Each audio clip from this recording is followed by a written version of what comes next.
Well, it's going to be different. I think the word to use is different. I mean, I'm not sure. It is going to be difficult for people, I guess, to try and get used to the new guidelines that we have to follow. But in terms of the actual football, it's just 11 players versus 11 players, on a pitch. There isn't going to be anyone watching in the stadium. But in terms of the actual football, it's going to be the exact same. Two teams in different kits on a bit of grass trying to win the game. So I think we've got to kind of look at it like that as well, because you don't want to be drawn into the whole, can they deal with the empty crowd or the more substitutions and stuff. We've got a job to do, and we've got to get back to business how we started the season. So that's our mindset, I think. The break, ironically, came at quite a good time for you, because I saw you last game when you beat Aston Villa at home 4-0, and you didn't finish the game. You were injured. Yeah, I did pick up a little calf injury, actually, and which would have... so I had the scan the next day, and I would have been out for 3 to 4 weeks, which obviously would have meant missing the FA Cup quarter-final and a few Premier League games in the running. So I kind of got a bit fortunate in that sense, if there's one silver lining, that I didn't actually miss any games. So I'm raring to go for Watford on Saturday, yeah. Yeah. Now, you've got the potential, Leicester City, of being in the European Champions League and winning the FA Cup for the first time ever in the club's history. Has Brendan Rodgers addressed both situations with you? Yes, I mean, yes. We, at the start of the season, set I think 6 targets it was, between us as a squad that we come together and agreed on. We had 6 targets. I won't go into details about that because obviously it's a personal matter for our team, but especially the position that we find ourselves in now, it's given us the time with obviously the break to reassess where we were at in terms of getting to our goals and stuff. And we're 3rd in the Premier League. That's in black and white on the table. So we're in a great position to go and achieve Champions League football. So we're not going to kid ourselves about that. And we're in a quarter-final of the FA Cup. So we're in a good position, but it's obviously still going to be tough. We have a lot of big games to play with, a lot of teams in and around our position in the table. So we're not going to be complacent. We're not going to be anything like that. We're going to be hungry to go and achieve the goals that we set out. And I think you'll see that in our performances. You're in a very good position in the league, surely, because you're 8 points clear of 5th place. And the 5th place could get in Europe if Manchester City get disqualified because of the financial fair play inquiry that still hasn't been sorted. How do you see it? Well, yeah, no one knows about the Man City thing, so we haven't even looked into that. Can't go there. Because we've got a job to do, and that's as simple as that. That will obviously take care of itself. But we're not looking too much about how many points clear we are. We've got games to win. I think that's the best attitude to have, and it might be cliche for you to hear because it's probably the answer that everyone will give you, but it's true, and that's why everyone says it. We've got points to win ourselves, and if we can take care of our own business and our own games and picking up enough points, we won't even need to look behind us, hopefully. So that's the attitude that we have going into the running. Actually, it's a nice change, because most people use the cliche, we'll take each game as it comes. Yeah, a little variations on that. Thank you. Just looking at the FA Cup, they're all Premiership teams left, which is a bit unusual because you normally get a team from another division. But I know that that's really important to Leicester City fans. I mean, 4 losing cup finals, 1949, 3 in the 60s, 38 years since Leicester in the semi-final, so all to play for with the Chelsea match. Yeah, definitely. It's a competition that we all love. It's a competition that our late owner, Kunbichai, loved as well and wanted to see us do well in. So yeah, we are very hungry in that competition, and we have a tough game against Chelsea. We'll make no mistake about that. They're a very strong side who've obviously got players coming back from injury because of the lockdown as well. So that'll be a very tough game, but that's a competition that we're really hungry to do well in, and we won't be taking lightly at all. So we really look forward to that game, yeah. Looking at Jamie Vardy, who's done really well again. I mean, he's 33 now. He's leading the Golden Boot, 19 goals. And we ought to talk about Kasper Schmeichel as well, because your defence is very tight, as well as scoring lots of goals with Vardy and yourself up front. Kasper's is 2nd in the Golden Glove at the moment, 9 clean sheets. Yeah, Kasper's a top keeper, one of the very best in the league, in my opinion. And probably a little bit underrated, if I might say, because he doesn't necessarily get the headlines that many of the other keepers sometimes get. But I've never worked with a better keeper than Kasper Schmeichel. He is very, very good at everything, I think. I don't think he has a weakness, to be honest. He's perfect for the way we play as well. He's a very good shot stopper. He's very reliable, but he's also very good with his feet. If you watch his distribution, I think apart from maybe Edison, who's the one who really stands out at the top for Manchester City, I don't think there's a better distributor of the ball in the Premier League than Kasper Schmeichel. So I don't think he maybe gets enough props about that. But yeah, we've got a world-class striker in Jamie Vardy and a world-class goalkeeper in Kasper Schmeichel, and it'll always leave you in good stead if you have them things, I think. I know it's a team game, but it shows because only Sheffield United and Liverpool have conceded less goals in the Premier League, and only the top two have scored more than you. Tell me about playing with Vardy. Wow, it's lovely for me being an attacking midfield player.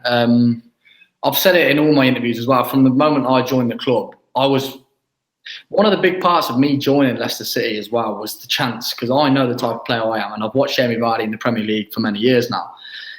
I knew me and him would complement each other, and I really hope that we would build a relationship on the pitch and off the pitch that would make him and me thrive on the pitch, and that's been the case, to be honest, because we're very good friends off the pitch, and it shows on the pitch because we're on the same wavelength, and in training we've worked hard on stuff. And as an attacking midfield player, what you want from your striker is a willing runner, someone who can score goals, and someone who listens to what you want as well, and he ticks all three boxes. And I don't throw the phrase world class around lightly, but Jamie Vardy is a world class striker and should be rated a lot higher than what he is, in my opinion. I know I said that about Kasper, but definitely as well about Vardy, because he's the top scorer in the Premier League and he's at the age of 33, I think you said. So that shows you everything that he's about, and I'm sure he'll continue his goal scoring form when we kick off on Saturday. Yeah.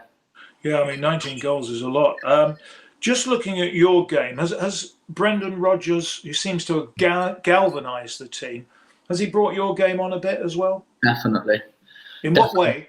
I feel like I'm more all-rounded player now. I feel like I'm a more solid all-rounded player, whereas maybe before, even though last season I felt like I was in good form and I was scoring a few goals, getting a few assists and stuff, but I feel now playing as a number 8 in a 4-3-3, which is what we play, I feel like I'm an all-rounded player now. I'm much better defensively. I'm much better tactically because he has actually spent time teaching me the tactical side of the game. And obviously that happens with all managers. But I think Brendan Rodgers really gets satisfaction about watching his players grow and learn, and the better players we become, the happier it makes him. So he wants everyone to be better. He's hard on us, but nurtures us at the same time. He's a world-class manager, to be honest, and I only feel like I'm better and stronger the more I work with him. He's got a brilliant image, hasn't he? He's affable, loves the club, accommodates everybody. I always find him charming whenever I meet him. Yeah, he's a brilliant manager and a brilliant man as well, because I've had stuff off the field stuff that I've needed to talk to him about, and he's been there for me to be able to go and knock on his door, and his office door's always been open, and we've had long chats about personal things outside of football as well. So I can't speak highly enough of him as a manager and a man. So long may that continue, our relationship. Yeah. England, 1 cap so far. I was looking at all the midfield players. There's terrific competition for a place there. I can think of 12, including yourself, really top class midfielders. Yeah, competition's tough. I mean, that's a good thing for England fans. I mean, going forward, we want that competition if we want to be successful at major tournaments. But the thing that I always say about England is I can't control whether I'm going to get picked for my country or selected in international camps or whatever. I can only control my form for Leicester City and how I perform for Leicester. So, and hopefully they come hand in hand, because if I'm performing for Leicester City, then hopefully I'll be getting selected for the England team. So the 1 cap so far, best moment of my life by a mile. Most proud feeling I've ever had. I remember seeing my family afterwards and just my dad and my mum being emotional wrecks, but it was the best feeling ever, and I want that feeling again. I want to represent my country as many times as possible, so I can control my Leicester form, like I said, so hopefully keep myself in tip-top condition with Leicester, scoring goals, creating chances, all of that I can do, and then hopefully the rest take care of itself. Yeah. James, you're certainly doing that and playing very well. And you're 23 as well. You've got a great future ahead of you, obviously. November 2014, your first professional contract with your hometown club, Coventry. You didn't actually make your championship debut till early 2017. 2018, before you make your Premier League debut. I mean, it's been pretty, I know it seems a lot of games to you because they're crammed in. There's a pretty meteoric rise, really. Yeah, and I always say there's no right or wrong way. There's no right journey you can have or wrong journey you can have. But I think my one's a good example. I've worked kind of my way up, you know. I was in League One with Coventry. I got a move to the Championship with Norwich. They're a Premier League club when I signed, but obviously got relegated when I actually went there in the summer. Didn't actually couldn't get in the team, so I went on loan to Aberdeen in Scotland. Then forced my way into the team in the Championship, and then got a move to the Premier League and then played for my country. So I've kind of done the all level kind of thing. So yeah, it's been, sometimes I have to like take a step back, and obviously lockdown has actually allowed me to do that, because when you're a footballer, I always say it's hard to actually take a step away and think about what you've achieved or how far you've come, because you're always thinking about the next game, the next goal, the next target kind of thing. So, but lockdown has obviously given us time to reflect and stuff. And when I look back, it's been kind of a great rise and a journey that has been full of ups and downs, and it's been brilliant memories. And I hope to continue that and keep getting to the very, very highest level that I can possibly get to. Yeah. Come from Coventry, born and bred in Coventry. Must be very pleased for Mark Robins and his Sky Blues getting promotion. They've had an amazing 3 years under him. Yeah, absolutely delighted for the club. I mean, it's nothing more than the club deserves. The club has had such a tough time, and obviously it's been such a tough ride for the Coventry fans, and I'm so happy to see them back in the Championship, because Coventry City is a massive club and a club that's very close to my heart, being from Coventry. So I'm delighted to see them back in the Championship, and it's nothing more than they deserve, because they've had a fantastic season. Obviously, what's happened has happened. So I think rightly so that they're the champions of League One this season. And at Norwich, Daniel Farke gave you your big opportunity there. You must be sad. I mean, I don't think many people think, if anybody thinks, they're going to beat the drop now. So that must have, in reverse, left you with a little sadness to see them go down. They're not down yet. There's always a chance. No, I know. To say never. They haven't got to play any of the 8. It's a big job to do that now, though, isn't it? Yeah, it is. Yeah, they haven't got to play against any of the top 8, I don't think, in their remaining games. So that they'll be playing teams in and around them. I mean, listen, if every Norwich player and the manager had that attitude, they definitely wouldn't stay up. So they've got to kind of, and people and fans of Norwich like I am, have got to kind of have a little bit of hope. I'm not writing them off just yet. I mean, we obviously haven't got to play them again now. So I really hope they can stay in the league, because it's a fantastic club. And I know, like you said, it is very tough ask because they are at the foot of the table. But Daniel Farke is a fantastic manager, and a manager that I had such a great relationship with. So I'm putting all my trust and belief in him and Stuart Webber, the Swan director, that they can hopefully get Norwich out of. Mr. Maddison, I stand corrected. I'm happy to go with that. Thank you. That's okay. Leicester City. I don't know whether you know, I followed them since I was 6, believe it or not. My grandfather was evacuated in the war right near the ground. And these are great times. We'd never won the league, the old Division 1 or the Premier League. We won that. And now this club is really going. I have to say, it's a very happy club. I hope you're happy there. And the owners have been absolutely fantastic with a state-of-the-art training ground opening in the summer. Yeah. How have you found it? Oh, I've loved every single minute of being a Leicester player since I joined in 2018, I think it was. I mean, I was so welcomed into the club, and I said I think it must have been maybe 7 months into my first year, and I said in an interview, I feel like I've been here years.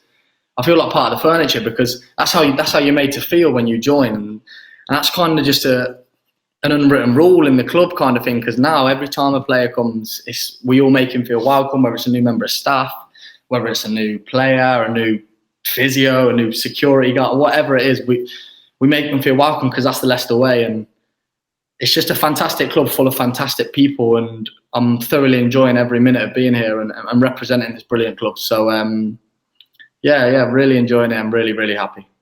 And I'm really happy you're on our programme, and thank you so much for your time, James.